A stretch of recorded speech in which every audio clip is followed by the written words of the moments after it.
Okay, folks, I'm Glenn Schuyler. I'm sitting here with my friend Fred Lefevre from Jersey Shore, Pennsylvania.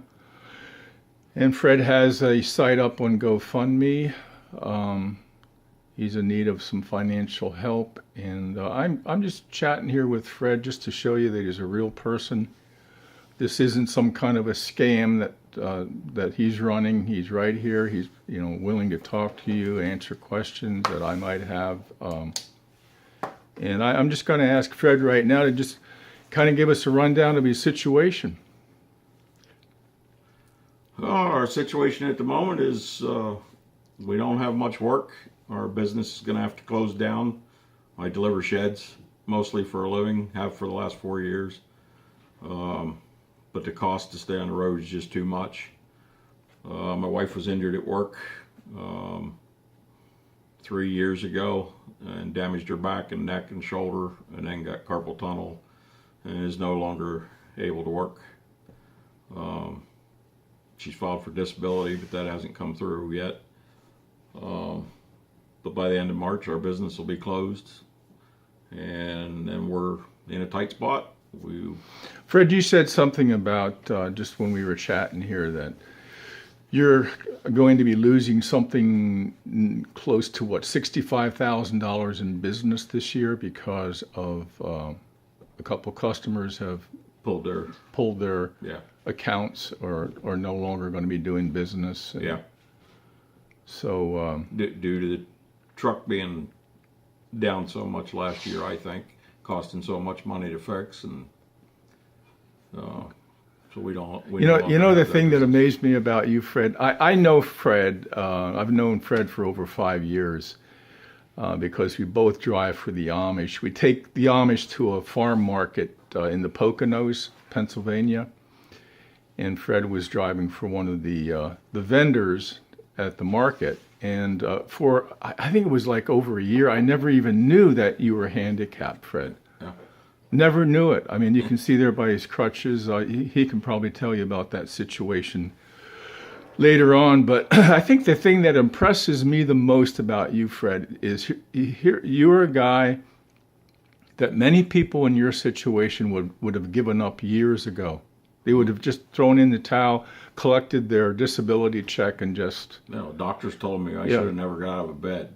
Yeah. But I did. And here you are working every day, driving, hauling sheds, hauling the Amish.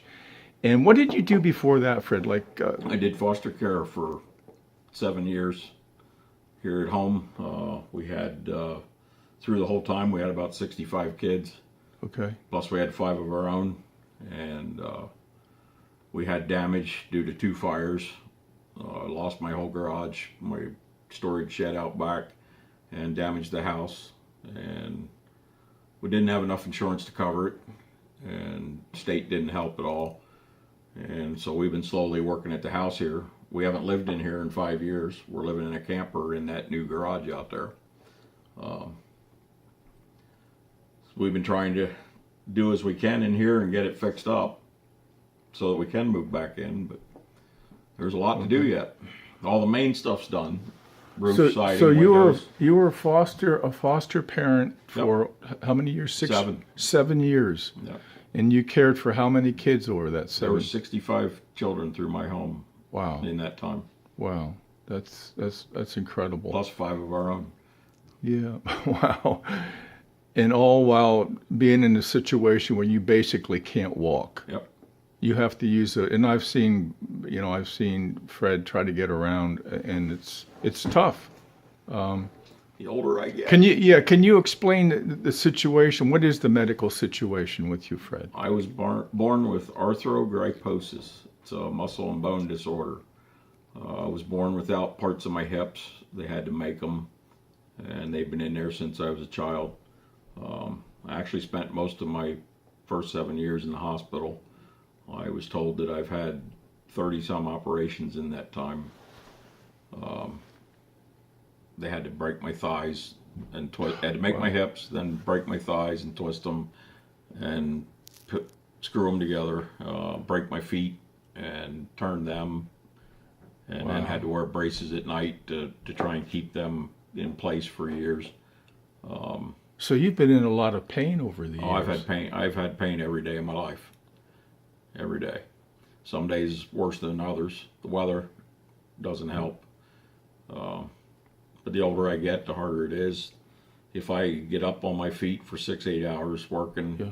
then I could be down for 2 days because it hurt so bad. Did you say earlier to me that you're a veteran? No, I'm not. Okay. I was born with this, so I could never serve. Oh, okay. I would have if I could have. Yeah, I'm sure you would have, Fred. What else have you done? I mean, you came out of the hospital when you were 7? The first time, yeah. First time you were 7 years Just old. about 7. Went home. When I was 12, I had to go back in, have staples taken out of my left knee because Okay. the right leg was too short. Staples were put in to allow the right leg to catch up in growth, and then they took those staples out.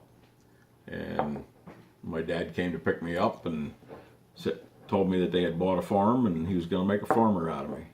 Okay. So then I worked on the farm and did most of it till I was 21.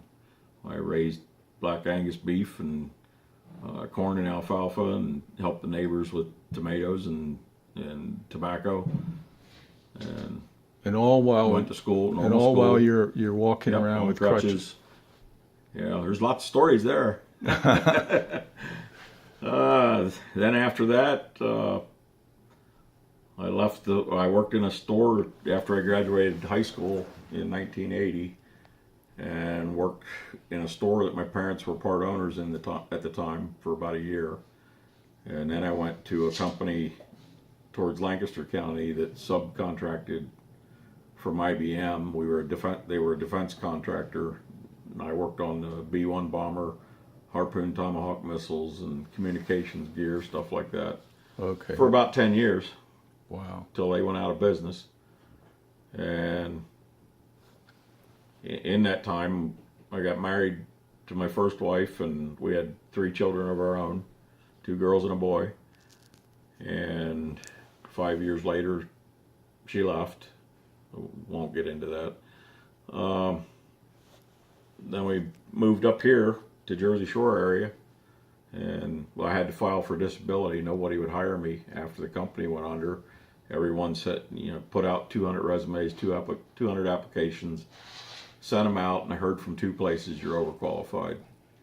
And I eventually was forced to file for disability to be able to take care of my children.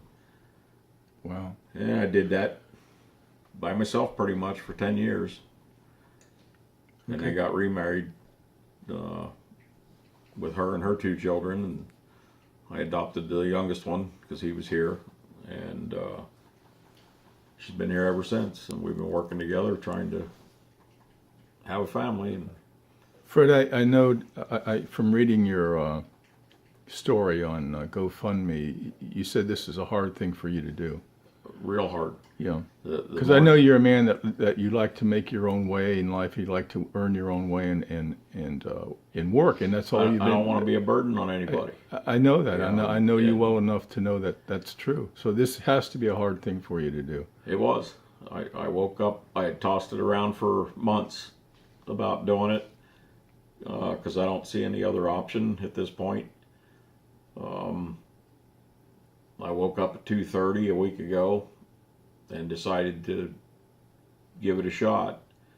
And I spent about 4 hours writing out my story and getting it out there. And then that morning, after we got up, we were having coffee, people started responding, and you can ask my wife, I just broke down and bawled for a couple hours.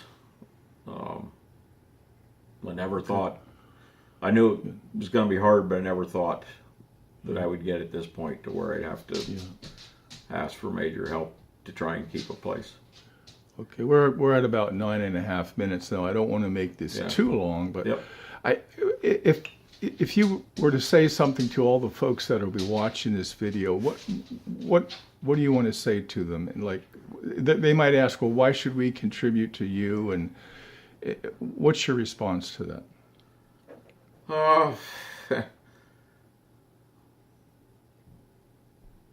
I don't know. I can't give a reason as to why they should. I know the majority of people are in a tight situation now, just like we are.